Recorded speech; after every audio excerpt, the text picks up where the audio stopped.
오늘 함께 보실 말씀은 베드로전서 3장 1절부터 7절까지 말씀입니다. 베드로전서 3장 1절부터 7절까지 말씀이에요. 아내들아, 이와 같이 자기 남편에게 순종하라. 이는 혹 말씀을 순종하지 않는 자라도 말로 말미암지 않고 그 아내의 행실로 말미암아 구원을 받게 하려 함이니, 너희는 두려워하여 정결한 행실을 봄이라. 너희의 단장은 머리를 꾸미고 금을 차고 아름다운 옷을 입는 외모로 하지 말고, 오직 마음에 숨은 사람을 온유하고 안정한 심령에 썩지 아니할 것으로 하라. 이는 하나님 앞에 값진 것이니라. 전에 하나님께 소망을 두었던 거룩한 부녀들도 이와 같이 자기 남편에게 순종함으로 자기를 단장하였나니, 사라가 아브라함을 주라 칭하여 순종한 것 같이 너희는 선을 행하고 아무 두려운 일에도 놀라지 아니하면 그의 딸이 된 것이니라. 남편들아, 이와 같이 지식을 따라 너희 아내와 동거하고 그를 더 연약한 그릇이요 또 생명의 은혜를 함께 이어받을 자로 알아 귀히 여기라. 이는 너희 기도가 막히지 아니하게 하려 함이라. 아멘. 오늘 말씀은 이제 아내가 겉모습보단 하나님의 성품을 닮아서 온유한 내면으로 남편에게 순종해야 함을 말해주고 있어요. 근데 이제 오늘 말씀이 아내를 향한 말씀이라고 해서 결코 남편들이 아내보다 더 잘났다거나 남자가 여자보다 뭘 잘해서 그런 게 전혀 아닙니다. 이건 이제 성별의 차이를 말하는 게 아니고 그 당시 사회적인 배경 속에서 이렇게 얘기를 하는 거예요. 그 당시에 이제 믿지 않는 남편들을 둔 아내들이 좀 있었던 것 같아요. 물론 요즘도 그럴 수 있죠. 요즘도 남편 안 믿는데 아내가 믿어서 아내 혼자 교회 나오는 그런 뭔가 나홀로 신앙생활, 가정 안에서 나 혼자 그냥 교회 다니는 그런 경우가 많아요. 그러다 보니 가정에서 갈등이 일어난 거죠. 요즘도 보면은 남자들은 잘 신앙을 가지는 걸 별로 안 좋아하는 것 같아요. 옛날부터 느끼는 건데, 남자들은 잘 믿음이라는 것 자체를 별로 관심도 없어 하고, 좀 상대적으로 여자들보다 이성적이라서 그런지 믿음을 좀 말이 안 되는 거다. 근데 여성분들은 좀 그래도 남자보다 상대적으로 감성적이라 그런지 이 막 감동과 이런 걸 좀 잘 느껴서 그러신지는 모르겠는데, 여성분들은 그래도 남자분들보다는 믿음을 가지고 있는 경우가 많아요.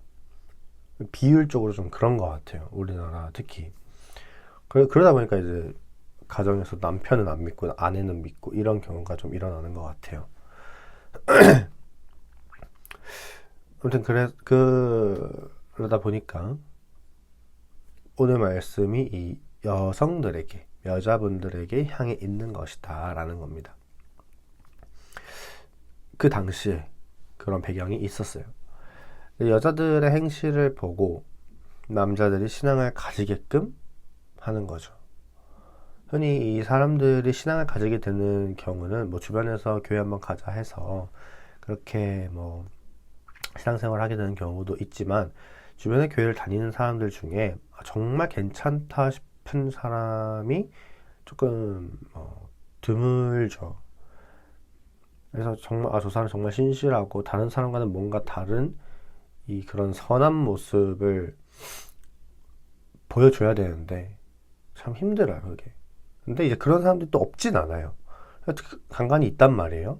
그래서 그런 정말 신실한 모습을 보고 너가 믿는 하나님은 진짜구나 라는 생각으로 교회에 오게 되는, 그러니까 그 한 사람의 삶과 행동과 태도를 보고 그분을 따라서 교회에 오게 되는 경우가 있어요.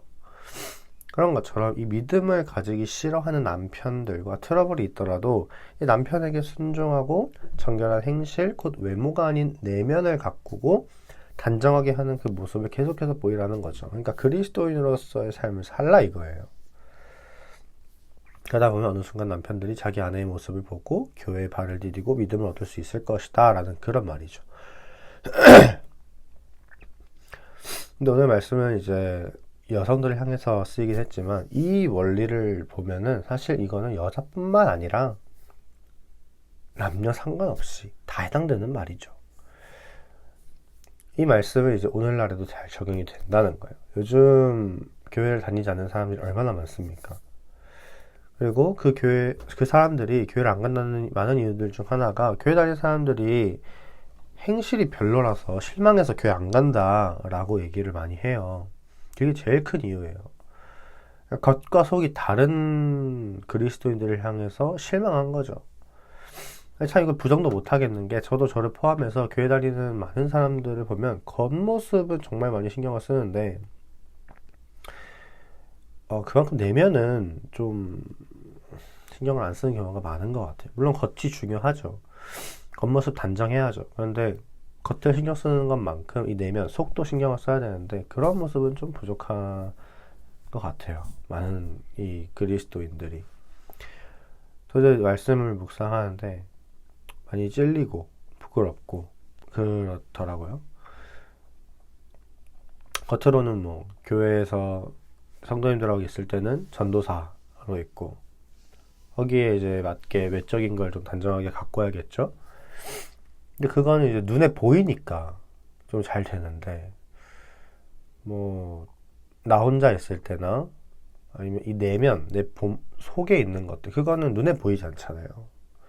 그러다 보니까 좀 등한시하게 되는 경우도 많고 딱히 신경을 쓰지 않게 되는 경우도 많고 그렇게 되는 것 같아요. 그러니까 돌이켜보면 참 부끄럽더라고요. 실제로 주변에 많은 교회 다니는 사람들을 보면은 직분에 상관없이 그런 모습들이 많이 나와요.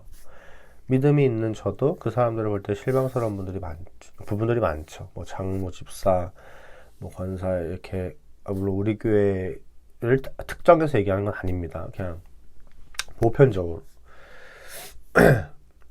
그런 모습들을 보면은 뭐 목사, 전도사 할 거 없이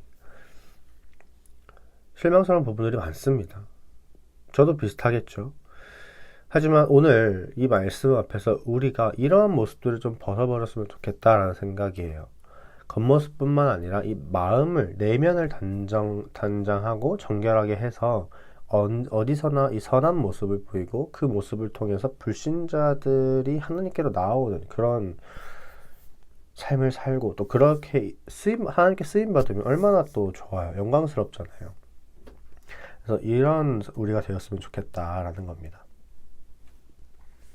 그래서 오늘 함께 기도하셨으면 좋겠는 것은 이 겉이 아니라 내 내면을 단장할 수 있도록 그리고 그를 통해서 어디서나 이 선한 행실을 동일하게 나타낼 수 있도록 이 두 가지를 놓고 함께 기도하겠습니다.